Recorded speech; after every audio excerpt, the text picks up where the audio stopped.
नमस्ते स्टूडेंट्स। तो आज हम लोग पुनरावृत्ति पाठ में अभ्यासः एव परमो गुरुः, अभ्यास ही सबसे उत्तम गुरु होता है। इस चैप्टर को हम लोग पिछले दिन पढ़े थे। आज इसका हम लोग अभ्यास पुनः करेंगे। अभ्यास तो आप लोग कर चुके हैं, फिर भी इसको पुनः एक बार पुनरावृत्ति। क्वेश्चन नंबर 1, ठीक है। प्रथम प्रश्न का जवाब आप देखोगे। यहाँ पर कहता है पाठम पठित्वा वदन्तु लिखन्तु च आम अथवा नहीं। पाठ पढ़कर बताएं आम अथवा नहीं। तो पहला प्रश्न है किम छात्र पठने अकुशलः आसीत्। इसका जवाब हो जाएगा आम। किम छात्रस्य उपहासम् अध्यापकः कुर्वन्ति स्म। नहीं। किम गर्तः घटस्य अधः आसीत्। आम्। किम गर्तः घटस्थापनेन अभवत्। आम्। किम बालकः उपहासेन दुःखी आसीत्। आम्। किम बालकः पठितुं न इच्छति। क्या बालक नहीं पढ़ना चाहता था। इसका जवाब हो जाएगा नहीं। किम छात्र परीक्षायां सफल हुआ। आम। किम अभ्यासः परमो गुरु। क्या अभ्यास सबसे उत्तम गुरु होता है, श्रेष्ठ गुरु होता है। तो इसका जवाब आम होता है। क्वेश्चन नंबर 2, यहाँ चित्र है। चित्र को देख करके आपको जवाब देना है। तो यहाँ पर कहता है एषः पुनः पुनः पाठम अपठत्। और बार बार पाठ को पढ़ता था। सह पाठेन, दूसरे नंबर, सह पाठेन उपहासं कुर्वन्ति स्म। सहपाठी क्या करते थे, उपहास किया करते थे। क्वेश्चन नंबर 3 इसी का है सह घटस्य अधः गरतम अपश्यत्। घड़ा के नीचे गड्ढा देखा। पुनः अभ्यासम अकरोत्। अभी मैं आपको बताया अभ्यासम का संधि विच्छेद। अभी प्लस आसम। यहाँ अभी उपसर्ग है और आसम है, ई का यह हो जाता है। क्वेश्चन नंबर 3 में आपका विलोम पद है। क्या है। क्वेश्चन नंबर 3 में विलोम पद है। विलोम पद कैसे है। कहता है कुशलः का विलोम पद क्या होगा। कुशलः का विलोम पद अकुशलः। विस्मरति भूल जाता था, विलोम पद स्मरति। तीसरा मूर्खः का विलोम पद बुद्धिमान। चौथा अधः विलोम पद ऊपरी। पांचवा आदरम विलोम पद अनादरम। अब क्वेश्चन नंबर 4 देखेंगे। 4 का कहता है, ये प्रश्न है एक पद में जवाब देने के लिए कहता है एतेषां प्रश्नानां उत्तराणि एक पदेन वदन्तु लिखन्तु च। इन प्रश्नों का जवाब एक पद में देना है। तो क्या है। पहला क्वेश्चन है छात्रः कस्मिन् अकुशलः आसीत्। तो पठने अकुशलः आसीत्। पठने। बालकस्य उपहासं के कुर्वन्ति स्म। कौन करते थे उपहास। सहपाठिनः। तीसरे नंबर पर बालकः परीक्षायां कीदृशं स्थानं प्राप्तवान्। विशिष्टं स्थानं प्राप्तवान्। बालकः मार्गे किम् अपश्यत्। रास्ते में क्या देखा। कूपम्।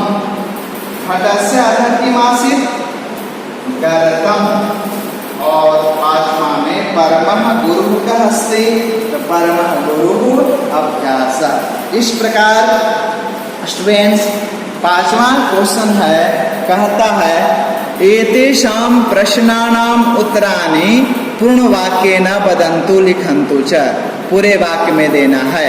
तो क्या पहला क्वेश्चन है विद्यालये कीदृशः छात्रः आसीत्। जवाब हो जाएगा विद्यालये जिज्ञासुः छात्रः आसीत्।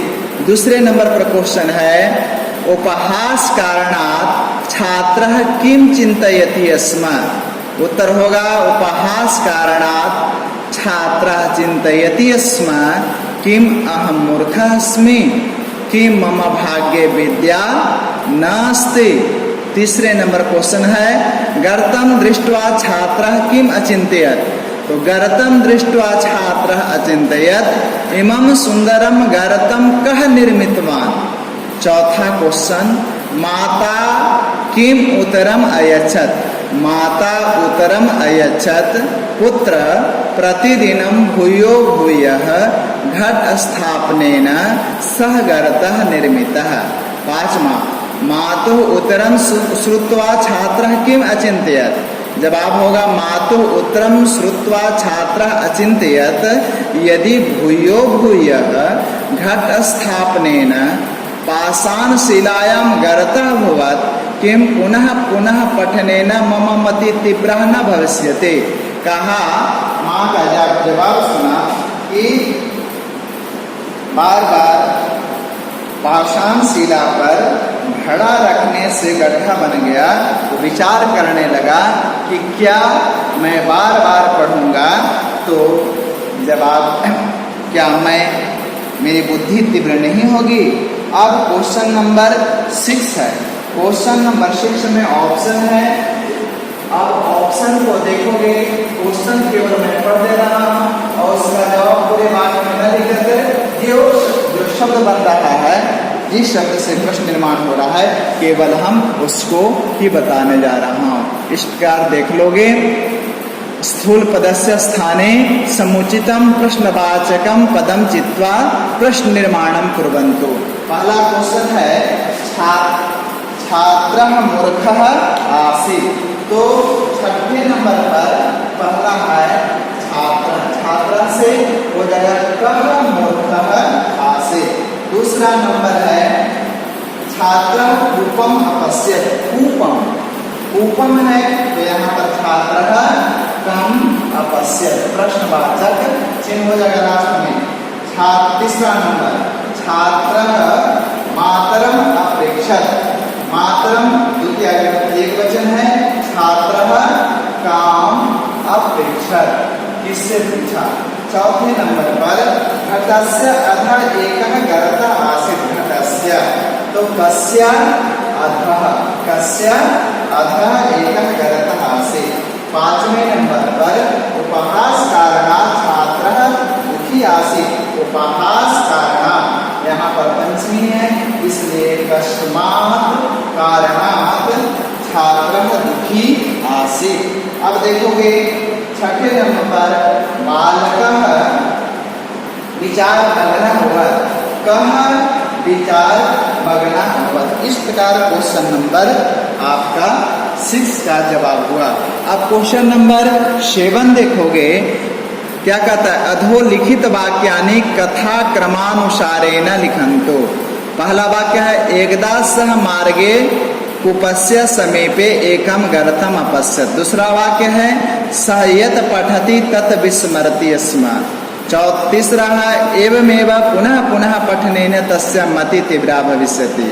चौथा है बंग प्रदेशे एकः पठने अकुशलः छात्रः आसीत्। पांचवा नंबर पर है गर्तः प्रतिदिनम घट स्थापनेन निर्मितः भवत्। तो इसका कथा क्रम में सबसे पहले होगा वंग प्रदेशे एकः पठने अकुशलः छात्रः आसीत्। दूसरे नंबर पर सः यत् पठति तत् विस्मरति स्म। वह जो पढ़ता था वह भूल जाता था। तीसरे नंबर पर एकदा सः मार्गे कूपस्य समीपे एकम गर्तम अपश्यत्। चौथे नंबर पर होगा गर्तः प्रतिदिनम घट स्थापनेन निर्मितः भवत्। गर्त जो है प्रतिदिन घट स्थापन रखने से हुआ है। पांचवें नंबर पर होगा एवमेव पुनः पुनः पठनेन तस्य मति तीव्रा भवति। बार बार पढ़ने से उसकी मति तीव्र हो जाती है, तेज हो जाती है। क्वेश्चन नंबर 1 से लेकर सेवन तक का पुनः आवृत्ति हो गई है। अब देखोगे स्टूडेंट्स, इसमें अव्यय पद है, अव्यय पद का अर्थ दिया हुआ है और उसका वाक्य बनाया है ना। इस प्रकार उपसर्ग है, तो अव्यय पदों से वाक्य बनाने का हम अभ्यास करेंगे। जैसे है अतीव, न, परंतु, एकदा, अधः, यदि, भूयो भूयः, तदा, पुनः पुनः, अपि, शनैः शनैः, अधुना, अपितु, एव। इस प्रकार ये सारे अव्यय पद हैं। और भी आगे हैं अत्र, तत्र, यत्र, कुत्र, यदा, तदा, कदा, किमर्थम, च, कथम, अद्य, श्व, ह्यः। आपका सारा अर्थ इंग्लिश में दिया हुआ है, हिंदी में भी आपको मैं बताया हूँ, आप देखोगे और इन शब्दों से वाक्य बनाना है। अब वाक्य आगे है अभ्यास में ते और ता है, ते और ता। ते और ता जो है आपका बहुवचन का, किस वचन का है? बहुवचन का है। तो इस प्रकार आप वाक्य बना सकते हो ते और ता से। ते या ता, ते या ता दोनों एक साथ होते हैं पुल्लिंग में और साथ में ता स्त्रीलिंग में होता है। तो इससे बात बनाता है ते ताहा। अब कुत्र पठन्ते, बात बना सकते हो कहाँ पढ़ते हैं। ते ताहा कुत्र पठन्ते, अव्यय पदों से अभ्यास होता है। दूसरा है त्वम, त्वम जो करता है वह मध्यम पुरुष एक वचन का है। त्वम कदा पठसि, तुम कब पढ़ते हो। एक पुत्र और कदा जो है प्रश्न निर्माण के लिए होता है। अहम, तीसरा शब्द है अहम, अहम उत्तम पुरुष एक वचन का है। अहम, अहम किमर्थम पठामि, मैं किस लिए पढ़ता हूँ। इससे भी प्रश्न निर्माण होता है। किमर्थम यानी किस लिए, किमर्थम पठामि। अब चलिए चौथे नंबर पर आपका है सह और सा। सह प्रथम पुरुष एक वचन, सा प्रथम पुरुष एक वचन, स्त्रीलिंग एक पुल्लिंग में है। और सह, साह कथम पढ़ते, कैसे पढ़ता है ना।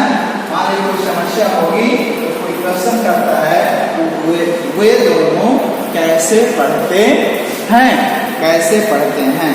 अगला है यूयम, यूयम, त्वम, युवाम, यूयम। यूयम शब्द आपका मध्यम पुरुष बहुवचन का हुआ। तो यूयम,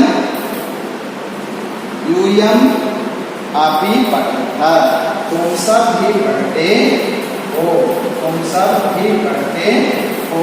इस तरह का वाक्य बन गया। इस प्रकार से हम अभ्यास बनाएंगे। दूसरा में भी अव्यय पदों से अभ्यास है। और उपसर्ग के बारे में आपको मैं बताया था, चैप्टर से उपसर्ग चयन करने के लिए मैं बताया था। उपसर्गों की संख्या 22 है ना। उपसर्ग कितने होते हैं? 22 होते हैं। उपसर्ग आपको कुछ स्पष्ट रूप से दिखाई पड़ता है, कुछ स्पष्ट रूप से दिखाई नहीं पड़ता है। क्योंकि संधि के साथ इस प्रकार मिला जुला रहता है, उसको खोजने में समय लगता है। जैसे मैं आप लोगों को बता रहा हूँ, कुछ है ऐसे उपसर्ग, उपसर्गों की संख्या कितनी है? उपसर्ग की संख्या 22 है, जो आपके पाठ्यपुस्तक में दिए गए हैं। जैसे प्र है और नमति है, प्र प्लस नमति, यहाँ पर प्रणमति हो जाता है। प्रणमति, प्रणाम करता है। उपसर्ग लगने पर शब्द के अर्थ में परिवर्तन होता है, कहीं परिवर्तन नहीं होता है, कहीं पर अर्थ में विशेषता आ जाती है। नमति, प्रणमति। इसी प्रकार गच्छति, गच्छति है शब्द, यहाँ पर आ लगा दोगे तो आ गच्छति शब्द बन जाता है। आ गच्छति, तो आ उपसर्ग हुआ और गच्छति क्रिया को हुआ। इसी प्रकार अब कुछ ऐसे हैं जो पता नहीं है, अभी प्लस आशम, तो समस्त पद में आपको नहीं पता चलेगा। अब आशम शब्द है। इसी प्रकार अनु प्लस अयः, अनुपसर्ग, तो यहाँ पर भी संधि हो गई अनवयः, है ना। देखोगे उपसर्ग को छाटने का कोशिश करेंगे। और जैसे और अभी उपसर्ग है, जैसे उत प्लस नथिंग, उत प्लस नथिंग शब्द है, तो यहाँ पर भी पता नहीं चला जाता का अगला प्रश्नावरण ना हो जाता है, उन्नति हो जाता है। तो स्टूडेंट्स, आप इसका धीरे धीरे अभ्यास करेंगे और आपको मैं आप सबको बताया भी हूँ, और इसमें किसी तरह से दिक्कत होगी आप बताएंगे, मैं बता दूंगा यदि कोई प्रॉब्लम होता है। चलिए स्टूडेंट्स, तो आज इतना ही। चैप्टर 2 का पुनः अभ्यास हो गया। इसमें मैं कुछ अव्यय पदों का प्रयोग किया और उपसर्गों के बारे में थोड़ा प्रकाश डाला हूँ। Thank you students.